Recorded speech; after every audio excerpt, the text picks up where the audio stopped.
അങ്ങനെ ഞങ്ങൾ പളനി 1000 രൂപയുടെ റൂം എടുത്തെന്ന് പറഞ്ഞില്ലേ, അത് വെക്കേറ്റ് ചെയ്തിട്ട് ഒരു ഓട്ടോ വിളിച്ച് 100 രൂപ പളനി റെയിൽവേ സ്റ്റേഷൻ വരെ.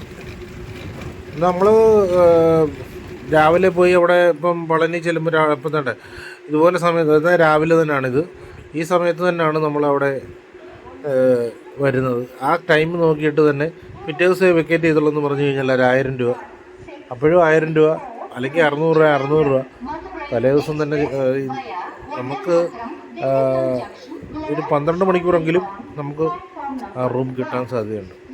പിന്നെ അവിടുന്ന് നമുക്ക് മധുരയ്ക്ക്, ഇപ്പം പളനിക്ക് പോകുന്നവർ ഏറ്റവും കൂടുതലും മധുരയ്ക്കും കൂടെ പോവുക. കാരണം എന്ന് പറഞ്ഞാൽ ഇപ്പോൾ ഈ വരുന്ന വണ്ടിയില്ലേ, ഇത് നമ്മൾ വരുന്ന പളനി ചെന്ന് ഇറങ്ങുന്ന ആ ഒരു വണ്ടി തന്നെ, അമൃത എക്സ്പ്രസ് എന്ന് പറഞ്ഞ ആ ഒരു വണ്ടി തന്നെയാണ് ഇത്. പളനി മധുര വരെ ഉള്ളൂ ഈ വണ്ടി, നേരെ മധുരയ്ക്ക് വരിക.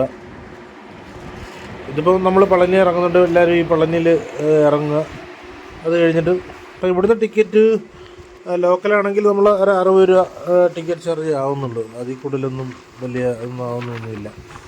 പിന്നെ ലോക്കൽ എടുത്തിട്ട് എന്തുവാ, നമുക്ക് സ്ലീപ്പറിലാണ് തന്നെ കയറാം, ചെക്കിങ്ങും കാര്യങ്ങളൊന്നുമില്ല, അത് വേറെ, അത് നമുക്ക് കയറാം. അത് നമ്മുടെ അസൗകര്യാർത്ഥം കയറി ഇരുന്ന് യാത്രയൊക്കെ ചെയ്യാം. കാരണം ആളും പേരും ഒന്നുമില്ല, ചെക്കിങ്ങിനും എന്തിനൊന്നും വരുത്തൊന്നുമില്ല യഥാർത്ഥത്തിൽ.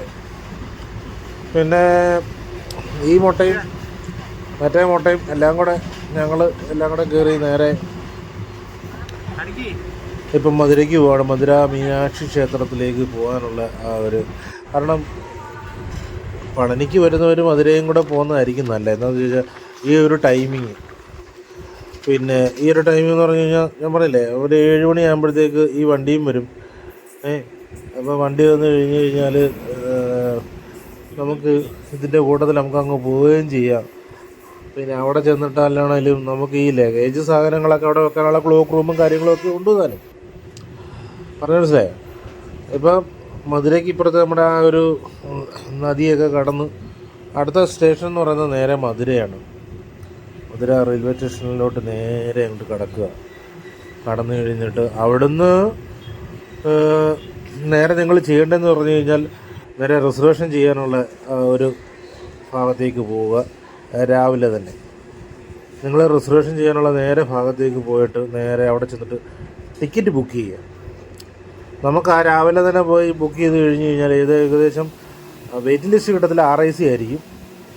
RIC എല്ലാം ബുക്ക് ചെയ്തിട്ട് നേരെ വന്നിട്ട് നമ്മുടെ നേരെ ക്ലോക്ക് റൂമിലോട്ടാണ് വരുന്നത്. സകല സാധനങ്ങളും നമുക്കിവിടെ വെക്കാനുള്ള സൗകര്യങ്ങളുണ്ട്.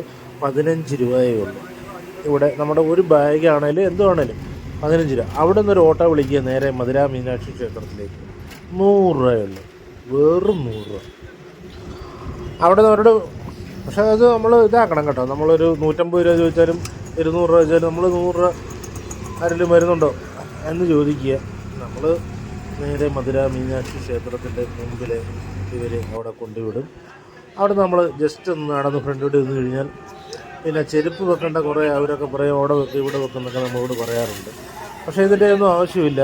നേരെ ഇപ്പം ടവറിൻ്റെ മുമ്പിലോട്ട് നേരെ കയറി കഴിയുക, ഇടത്തോട്ട് തന്നെ തിരിഞ്ഞിട്ട് ഇതിൻ്റെ ക്യൂ നിൽക്കുന്നൊരു ഭാഗമുണ്ട്. ഇടത്തോട്ട് തന്നെ നേരെ ഒരു ക്യൂ നിൽക്കുന്ന ഭാഗം, നമ്മുടെ ബാഗും നമ്മുടെ ഈ പറയുന്ന ചെരുപ്പൊക്കെ എന്ന് പറഞ്ഞു കഴിഞ്ഞാൽ അവിടെ ഫ്രീ ആണ്, നമുക്കവിടെ വെക്കാൻ പറ്റുന്നൊരു സാധനമാണ്. പിന്നെ ഒരു കാര്യമാണ്, ഇതിനകത്തോട്ട് ചാർജർ, മൊബൈൽ, ഈ വേണ്ട സാധനങ്ങളെല്ലാം മധുര മീനാക്ഷി ക്ഷേത്രത്തിൽ നമുക്ക് കയറ്റാൻ പറ്റത്തില്ല. വലിയ ബുദ്ധിമുട്ട്. ഇതാണ് നമ്മുടെ അകത്തോട്ട് കയറി പോകുന്ന വഴി. ഇപ്പുറത്ത് നമ്മൾ കയറുന്നിട്ട് അകത്തെല്ലാം തൊഴുതിട്ട് തിരിച്ചിറങ്ങി വന്ന ഒരു ഭാഗമാണ് ഇത്. കാരണം അകത്ത് നമുക്ക് ഒരു കാരണവശാലും ഒന്നും കൊണ്ടുചെല്ലാൻ പറ്റാത്ത ഒരവസ്ഥയാണ്. കാരണം അത്ര സ്ട്രിക്റ്റാണ് അവിടെ. പോലീസുകാരും കാര്യങ്ങളും എല്ലാം ഉണ്ട്. നമ്മുടെ പളനി കയറുന്ന പോലൊന്നുമല്ല മധുരയിൽ കയറുന്നത്. പക്ഷേ കയറി ഭഗവതിയെ കണ്ടു കഴിഞ്ഞാൽ ഒരു 100 രൂപ ടിക്കറ്റൊക്കെ കൊടുത്താണെങ്കിലും വേണ്ടില്ല, നേരെ നമ്മൾ വർഷത്തിലൊരിക്കലല്ല ഭഗവതിയെ കാണുന്നുള്ളൂ. അപ്പോൾ നേരെ ഒരു 100 രൂപ ടിക്കറ്റൊക്കെ കൊടുത്തിട്ട് ഭഗവതിയെ കണ്ടു കഴിഞ്ഞിട്ടുണ്ടല്ലോ, ഈ പറയുന്ന 100 ആണേലും 50 ആണേലും എല്ലാം സെയിം തന്നെ, ഒറ്റ വഴിക്ക് തന്നെയാണ് ഇതെല്ലാം പോക്ക് തന്നെ. പിന്നെ ഫ്രീ പാസ് ഉണ്ട്, അതെല്ലാം കണ്ടിട്ട്. കാരണം ഇതിൻ്റെ താഴെ നിന്നൊന്നും ഫുഡും കഴിക്കാതിരിക്കുക. ഫുഡ് ഇവിടെ താഴെ എല്ലാം വലിയ കോസ്റ്റ്ലി ആണെങ്കിൽ പോലും ഒരു ഫുഡൊന്നും ഒരു വലിയ ഗുണമൊന്നും ഇല്ലാത്തൊരു ഫുഡാണ്. അവിടെ നേരെ അതെല്ലാം കഴിഞ്ഞിട്ട് നേരെ റെയിൽവേ സ്റ്റേഷനിൽ വരിക. റെയിൽവേ സ്റ്റേഷനിൽ വന്നു കഴിഞ്ഞ് ഞാൻ പറഞ്ഞിട്ടുണ്ടല്ലോ, റെയിൽവേ സ്റ്റേഷനിൽ വന്നു കഴിഞ്ഞാൽ നമുക്ക് ക്ലോക്ക് റൂം കൊണ്ട് സാധനങ്ങളെല്ലാം നമുക്ക് അവിടെ വെക്കാം.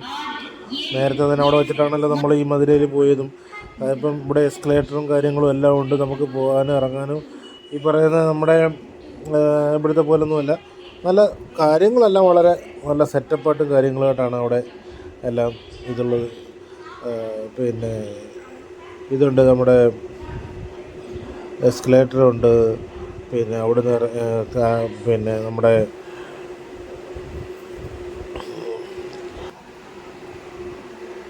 എസ്കലേറ്ററുണ്ട്. പിന്നെ നമുക്ക് ലിഫ്റ്റും കാര്യങ്ങളും എല്ലാം ഉണ്ട്. പിന്നെ നമുക്ക് അവിടെ താമസിക്കാനുള്ള വിശ്രമ മുറികൾ എല്ലാം അവൈലബിളാണ്, ഒരു പ്രശ്നവുമില്ല. കാരണം ഇതൊക്കെ വടക്കേന്ത്യക്കാരാണ്, ഇതെല്ലാം അവിടെ നിൽക്കുന്നവരെല്ലാം വടക്കേന്ത്യക്കാരാണ്. നമുക്കവിടെ താമസിക്കാൻ റീചാർജ് ചെയ്യാനുള്ള സംഭവങ്ങളെല്ലാം ഉണ്ട്. റീചാർജ് അല്ല, നമ്മുടെ ഫോൺ ചാർജ് ചെയ്യാനുള്ള സംഭവങ്ങളെല്ലാം ഉണ്ട്. വലത് സൈഡിലുണ്ട്, ഇടത് സൈഡിലുണ്ട്, എല്ലാ സ്ഥലങ്ങളിലും ഈ ഒരു സംവിധാനങ്ങളെല്ലാം ഉണ്ട്. ഒരു